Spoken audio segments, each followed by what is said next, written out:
Kwa leo hii nichukue nafasi hii kumpongeza tena Dr. Samia Suluhu Hassan kwa kuwekeza kwa sehemu kubwa katika hospitali hii ya Jakaya Kikwete Cardiac Institute au hospitali ya moyo. Tuliona amewekeza fedha nyingi zaidi ya bilioni 13 amewekeza katika jengo na vifaa tiba. Lakini kilichotufurahisha zaidi, Mheshimiwa Naibu Waziri, ni mtambo mkubwa wa Cath Lab ambayo inaenda kuleta mapinduzi makubwa sana katika tiba ya moyo kwa nchi hii. Tumeona upasuaji mkubwa wa moyo umefanyika juzi na tunaona wale watoto hospitalini. Tuliona maabara ya kisasa. Mheshimiwa Naibu Waziri, maabara niliyoona ile ya robotic ilikuwa India juzi.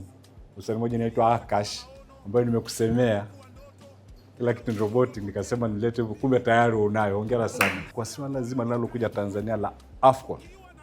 Nikasema kwa sababu sasa AFCON inakuja, watu wengi duniani wanakuja, watakuwa na matatizo mbalimbali ya moyo yaliyojificha, watakimbilia Arusha Lutheran Medical Center ambayo itakuwa chini ya Jakaya Kikwete Cardiac Institute. Nikaomba pamoja na mambo mengine mengi, nikaomba vitu viwili tu kwa serikali ya Jamhuri ya Muungano wa Tanzania, wapate Cath Lab na CT ya kisasa digital O3.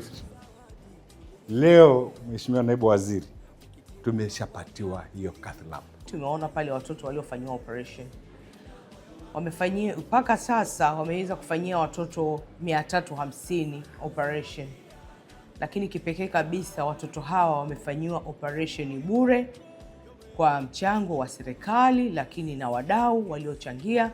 Watoto hawa wamefanyiwa operation na sasa wana afya zao nzuri. Kwa hiyo nichukue wito kuwahimiza Watanzania wote kwamba sasa operation hizi zipo hapa JKCI. Unapoona humuelewi mtoto wako akicheza kidogo anachoka, hawezi kucheza sawa na kasi ya wenzao, na mara nyingine kupata maambukizi ya kifua ya mara kwa mara, kukohoa, basi umlete hospitali mapema na JKCI wanafanya hizo operation. Tumekuja sasa na kauli mbiu hiyo ya kwamba tuzijue namba zetu. Watanzania wote wazijue namba zao ili kuepuka matatizo ambayo yanaweza kuepukika. Na hii itasaidia sasa tuzuie zaidi magonjwa na sio kutibu. Mwaka jana tuliweza kuchangisha karibu bilioni 2.7 kwa watu mbalimbali, wadau mbalimbali nchini, na ndio imesababisha tumefanya watoto 303 bila kulipia kitu chochote. Kwa hiyo tunashukuru sana. Kwa hiyo mtoto akija hapa ni kufuata tu zile taratibu, tukimwona kama hana uwezo anapata operation yake.